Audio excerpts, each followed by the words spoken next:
Hi, I'm Alexandra. I'm a graduate student at MIT and I work in the computer science department and specifically in the parallel and distributed operating systems group. Today, when we use a search engine or a content delivery network or an AI chatbot, really what this means is we're revealing our every click and query to the system servers. What this means is that these servers are accumulating really a ton of sensitive information about us, which is really valuable, and it's used, for example, to target ads to us or to sell to data brokers, but also it's used for nefarious things like, say, in data breaches, it can be targeted and can be stolen. So in my work, what I do is I try to build these same types of systems, but without ever requiring us to put our trust in the server. So without ever needing to hope that the server here won't be broken into or won't do anything we don't want with our data.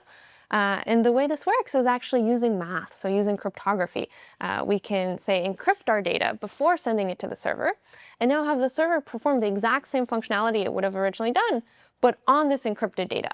So the way the search experience would look really, in an ideal world, would be the exact same to the user. So the user can still type in their query and get back the answer. But really the difference now is that this is providing guarantees that the user is in control of their data at every point. So it's not possible that the user sends their data to the search engine and then the search engine decides to resell this data or decides to train a machine learning model on this data that's later going to spit it out in some other way. Or the search engine just gets broken into and gets the user data sort of seized and stolen. So really what this is providing is sort of the guarantee that we can sleep at night and know that what we're doing here is actually as private as if we had gone to a library and opened a book the old school way.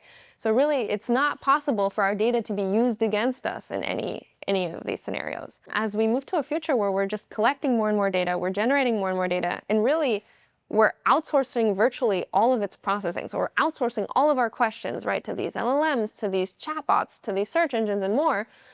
We should really move into a world where we can protect this data and protect ourselves. So the hope is really to put the user back in control and in the driver's seat here.